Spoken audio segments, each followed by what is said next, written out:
Violet the Pilot. Her inventions will take her sky high. By Steve Breen. Everyone in town knew that Violet Van Winkle was a little different. For starters, she and her parents lived in an odd-looking house next to the junkyard her father managed. And while other girls were playing with dolls and tea sets, Violet played with monkey wrenches and needle-nosed pliers. Violet was a mechanical genius. By the time she was 2, she could fix almost any broken appliance in the house. By 4, she could take apart the grandfather clock and completely reassemble it. Since she didn't have any friends aside from her dog, Orville, she would spend hours tinkering with things from the yard. Violet's parents were very proud of her, although they weren't too happy the time she put a lawnmower engine on her cousin's tricycle. The older she got, the more interesting Violet's creations became. Around the time she turned 8, she was building elaborate machines from scratch, and not just any old machines. Flying machines. Her parents couldn't believe their eyes when they saw Violet zoom by for the first time. They were a little worried in the beginning, but they quickly saw that she was a pretty good pilot. "Careful not to hit the house," Violet's father would yell, "and put on a sweater," her mother would add. Violet used anything she could find in the junkyard to make her wonderful contraptions.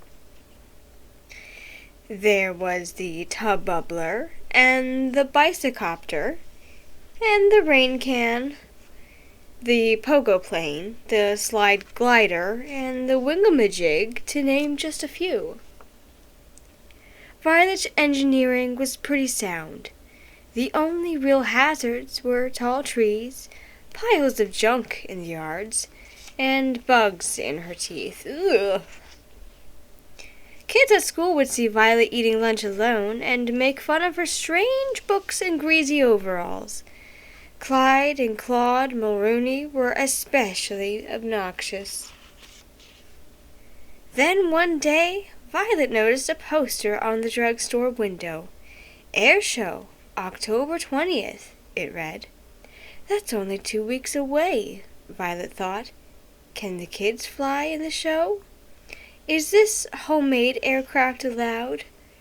That night Violet sat in her room thinking about the air show. She knew it would be a good feeling if one of her planes won a prize, and maybe then the kids at school would be nice to her. Violet pictured exactly where she would hang her blue ribbon. She and Orville spent the next few days combing the junkyard for the right materials.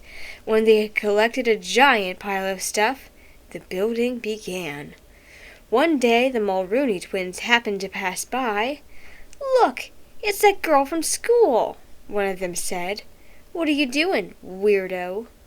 "I'm building a plane," she told them. The twins exploded in laughter, then mumbled something mean as they walked away. Orville barked at the boys, but Violet just went back to her project. "Take it easy, buddy," she said. "We're too busy to worry about them." Finally, after days of hard work, Violet had finished making her flying machine. She named the magnificent new craft the Hornet. "Wait till the people in the grandstands see me flying this," Violet said to Orville.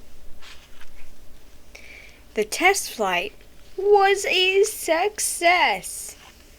On the day of the big air show, Violet took off bursting with excitement. Her parents' faces beamed with pride when they wished her luck, and she thought about that as she flew through the clear autumn sky.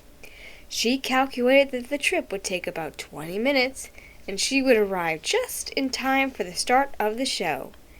And suddenly, something caught Violet's eye. In the river below, a group of people were waving frantically. Violet lowered her altitude to get a better look. A troop of Boy Scouts had run into trouble while canoeing. Violet knew she had to help. Fast. It wasn't easy rescuing all the boys, but Violet piloted the Hornet with careful precision. Saving the Scoutmaster from going over the falls was particularly dangerous. Violet dropped the grateful Scouts off at the hospital, and then she checked her watch. 3:30, she said to Orville sadly. We've missed the air show. She turned her plane towards home and sighed. It was a miserable feeling. That evening, Violet had no appetite for dinner. She just went upstairs and sat on her bed. All of a sudden she heard lots of noise outside the house. She and Orville went to the window and discovered that a crowd of people had gathered. Somebody spotted her. There's Violet, the boys shouted jubilantly. There's our hero. The Van Winkles stepped outside, squinting from all the flash bulbs that were popping the press. The press, the mayor, the fire, and the police chiefs, even kids and teachers from school, had all learned of the rescue that day and had come to praise her.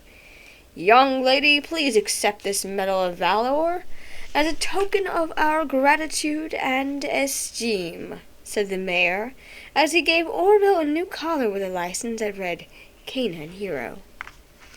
From that day on, Violet's parents let her fly whenever she wanted, but her mom still made her wear a sweater. The end.